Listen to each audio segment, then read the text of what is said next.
Lincoln Riley's number one on this list. Yay. This is the runaway winner. Mm. The runaway winner. You've got someone who was the fourth highest paid coach in the sport this past season, who went from 11 wins in year 1, 8 wins in year 2, 7 wins in year 3. His initial deal, 10 years, $110 million. I said initial deal for a reason here. The buyout figures aren't public knowledge in the USA Today database. If you've got that pulled up, you will see a blank space where Lincoln Riley is. But Pete Thamel reported at the end of last year, I think he reported this in November, that the buyout to fire him at the end of 2024 would have been around $90 million. $90 million. The crazy thing is, he would have only had, like, if you average it out, $77 million left on his deal. If he had been being paid $11 million per season, do some quick math, take away $33 million from 110, that's how you get to 77. Mm-hmm. So if Thamel's number is right, USC either did a more backloaded deal or they did some restructuring post year 1, maybe post year 2 at some point. I can't go full Iowa notepad on this buyout because the terms aren't public. Mm-hmm. But this is the new Jimbo Fisher contract. It is. The difference is that Jimbo actually recorded a top 4 finish in year 3, unlike Riley, who went 6-6 in the regular season. Again, another coach on this list who beat your Bayou Bengals, but we don't need to go there. Hey, Texas A&M as well. Let's loop us all together, all right? Very, very true. Guys who can't pull off winning records in the Big Ten probably shouldn't have $17 million homes with, 12 bathrooms. Probably doesn't really fit the description of middle-of-the-pack Big Ten coach.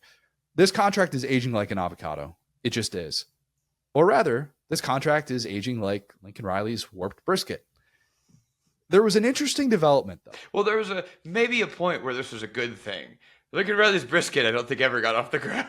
True. Very true. Maybe when he initially put it in the smoker. When he put it in the smoker. Are we sure he used a smoker on that thing? Did he just stick it in the oven and put it at 500 degrees or something like that? Maybe. He used a blowtorch. Anyway.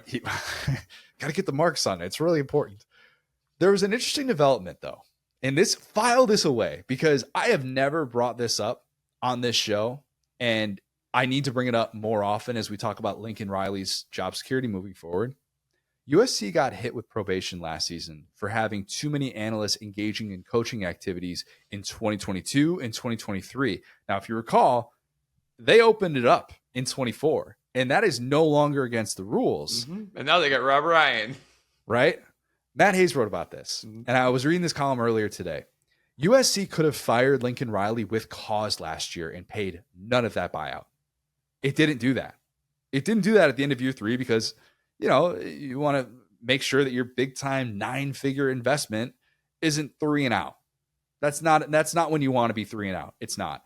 I would assume that the further and further removed you get from that, from when all of this came out that they were going to be on probation, that probably if you get to, let's say 2027, and your USC administration, you say, we want to fire Lincoln Riley with cause after 2027.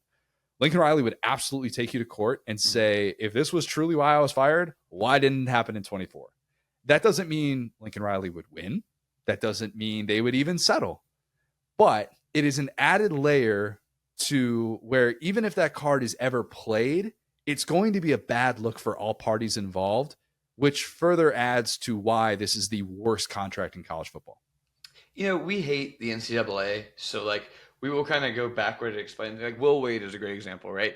Will Wade, basically, if NIL was legal, would have been fine. But the way he broke the NIL rules was so bad that I don't even feel that bad about it. Pete Rose is another one. Oh, he's gambling on baseball. Good. No. He was there's some stuff he was doing. If you want to read up on it, I'm not going to talk about Pete Rose. Go to Pete Rose and spend a day in Cooperstown during induction week and realize that man is on the sidewalk begging people for his autograph. Not begging people, but begging for people to come up to him and tell him about how great he was and how he should be in the Hall of Fame. Pete Rose was a joke. I don't feel bad saying that. I witnessed him be a joke, and people that defend Pete Rose do not have full context of who that guy was. And I get it. He's bitter. this turned into something I didn't think. See, I was That's like, okay. I don't know why I'm getting, but no, point being, you've told me about that. And point being, we hate the NCAA so much. Come on, some analysts, why could that be a problem? It's like, no. You are payrolling people. There's a number of people you could have. You are either uprooting someone's life or doing whatever you got to do to get this person in the building and give them team merch and give them a parking spot and do all that. When the number is X and you decide to do Y each and every day, that just makes that like, oh, it's stupid NCAA rules. Like, no, but you chose He to break broke the that every rule. day. You He broke the chose rule. every Yeah. single day to not count the amount of assistants you had like ducks and be like, wait. And so point being, yeah, they could have gotten out from that, but point being, I don't think that even if he countersued, let's say they fire him with cause and then it gets opened up and he countersued. I Doesn't think have to countersue. It just has to sue in general. It would be low. Oh, you're right. Sorry, Just no, straight up. you're right. He would just like basically make a counterclaim, which would then be a lawsuit. You're right. But if he said, "Well, look, that's legal now," not the way you did it, brother. You broke the rules every day, and so that's actually a really good little twist to this. But yeah, I just have no idea what link. I mean, he reminds me of Cliff Kingsbury so much. He reminds me of like I've talked about this kind of class of guy where it's like Sean Payton, maybe a Dan Mullen, or like the highest level of these guys, where like they end up as head coaches, but they really should be the best offensive coordinators in America.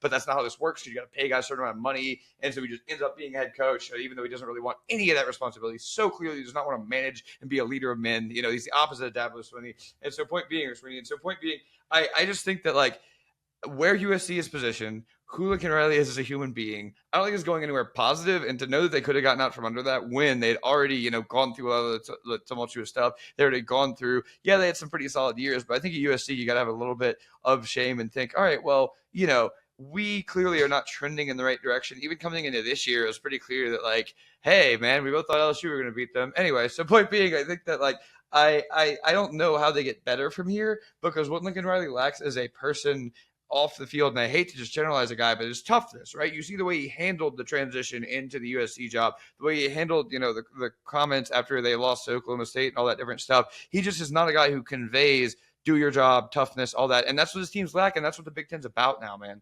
There are certain places where you don't have to worry about the buzz wearing off. Mm-hmm. Your floor for fan interest, fan support is still going to be ridiculously high, even if you blow chunks. Mm-hmm. USC is not one of those places. Yeah.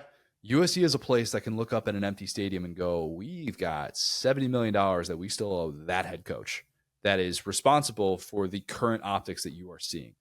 That is a terrible spot to be in. That is a nightmare spot to be in for an athletic director. And if you don't turn that around in a hurry, buddy, they're digging up dirt.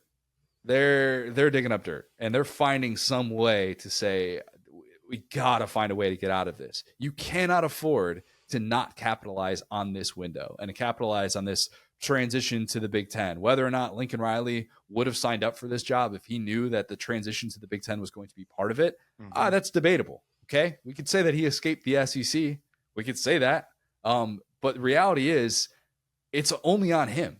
And if he were to get fired with cause for something like that, it would come back to him, and he would have nobody to blame but himself. Yeah. And that is reality now for a coach that has been just given a blank check, a check that is going to continue to be scrutinized, I think, the latter half of the decade, unless he all of a sudden shows real adaptability in ways that he has not so far during his entire time as a head coach, not just at USC. Yeah, and I hate to, sound like Colin Cowherd here in the mid-2000s, but I think you're totally right. Not that you just did, but like, hey, look, you look across town, and for kind of the back part of your season, you got LeBron James in one of his last seasons.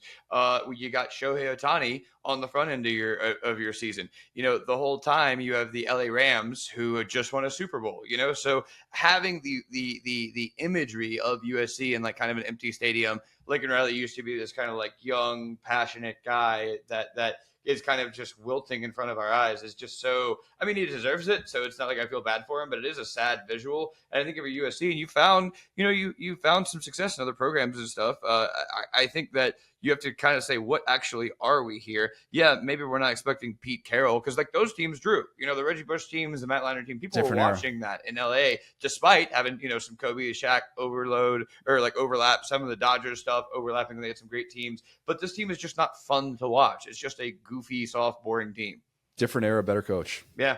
Two things, really, really simple. Yeah.